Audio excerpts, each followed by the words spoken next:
नमस्कार, मी भावेश महेश पाटील. नमस्कार, मी श्रद्धा प्रमोद महाडिक. आम्ही दोघं 9वीत शिकत असून चिलटण हायस्कूल चिलटणचे विद्यार्थी. तालुका खालापूर, जिल्हा रायगड, राज्य महाराष्ट्र. विकसित भारत @ 2047च्या दृष्टिकोनाशी सुसंगत केंद्रीय शिक्षण मंत्रालयाच्या शालेय शिक्षण व साक्षरता विभागाद्वारे अटल इनोव्हेशन मिशन व नीती आयोग यांचा संयुक्त उपक्रम विकसित भारत बिल्डथॉन 2025 या उपक्रमात आम्ही सहभागी होत असून आत्मनिर्भर भारत या संकल्पनेवर आधारित घरगुती बायोगॅस संयंत्र हे प्रोटोटाईप मांडत आहोत. आपल्या देशाचे पंतप्रधान माननीय श्री नरेंद्र मोदी यांनी भारत देशाला आत्मनिर्भर बनवण्यासाठी विविध योजना सुरू केल्या आहेत. त्याचाच हा एक भाग आहे. पारंपरिक बायोगॅस संयंत्र हा जास्तीत खर्चिक, तसेच त्याला जागा व सेंद्रिय कचरा जास्त लागतो.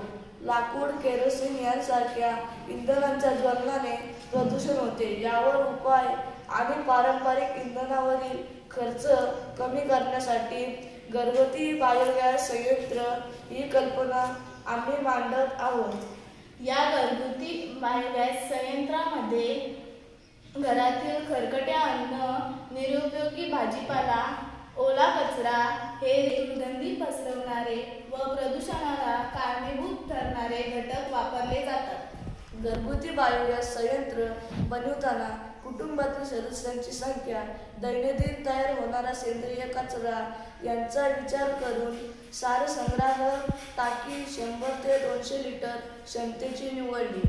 टाकीच्या 2 विरुद्ध बाजूस प्लॅस्टिक बकेट्स मोठ्या पाईपच्या साहाय्याने जोडल्या. मिश्रण टाकीत टाकले.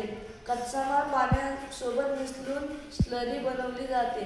विघटक टाकी हा एक हवाबंद चेंबर असतो, जिथे जीवाणू स्लरीवर प्रक्रिया करून बायोगॅस तयार करतात. बायोगॅस तयार झाल्यावर उरलेली स्लरी उत्तप्रवाह टाकीद्वारे बाहेर येते. त्याचा आपण परसबागेत सेंद्रिय खत म्हणून वापर करू शकतो. बायोगॅस संयंत्राद्वारे तयार होणारा वायू स्वयंपाकघरातील शेगडीपर्यंत पोहोचवण्यासाठी पाईपाच्या मदतीने जोडून घेतला. आम्ही बायोगॅस संयंत्राचे एक मॉडेल बनवले आहे.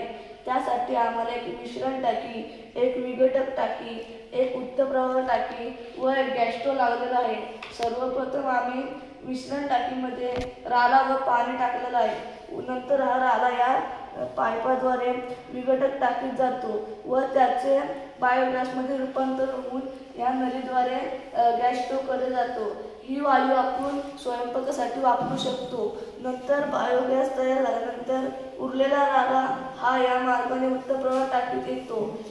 हा उत्तप्रवाह टाकीत आलेला राला आपण परसबागेमध्ये खत म्हणून वापरू शकतो. या घरगुती बायोगॅस संयंत्राद्वारे घरातील तसेच सेंद्रिय कचऱ्याचा वापर करून स्वच्छ इंधन मिळते. उत्तम दर्जाच्या सेंद्रिय खताबरोबर पर्यावरणाची सुरक्षा सुद्धा राखली जाते. स्वतः हे इंधन तयार करीत असल्यामुळे पारंपरिक इंधनावरील खर्च कमी होऊन त्याला पर्याय मिळतो. अशा प्रकारे विकसित भारत बिल्डथॉन 2025 सहभागी होण्यासाठी आम्ही घरगुती बायोगॅस संयंत्र हे मॉडेल सादर केले आहे. धन्यवाद.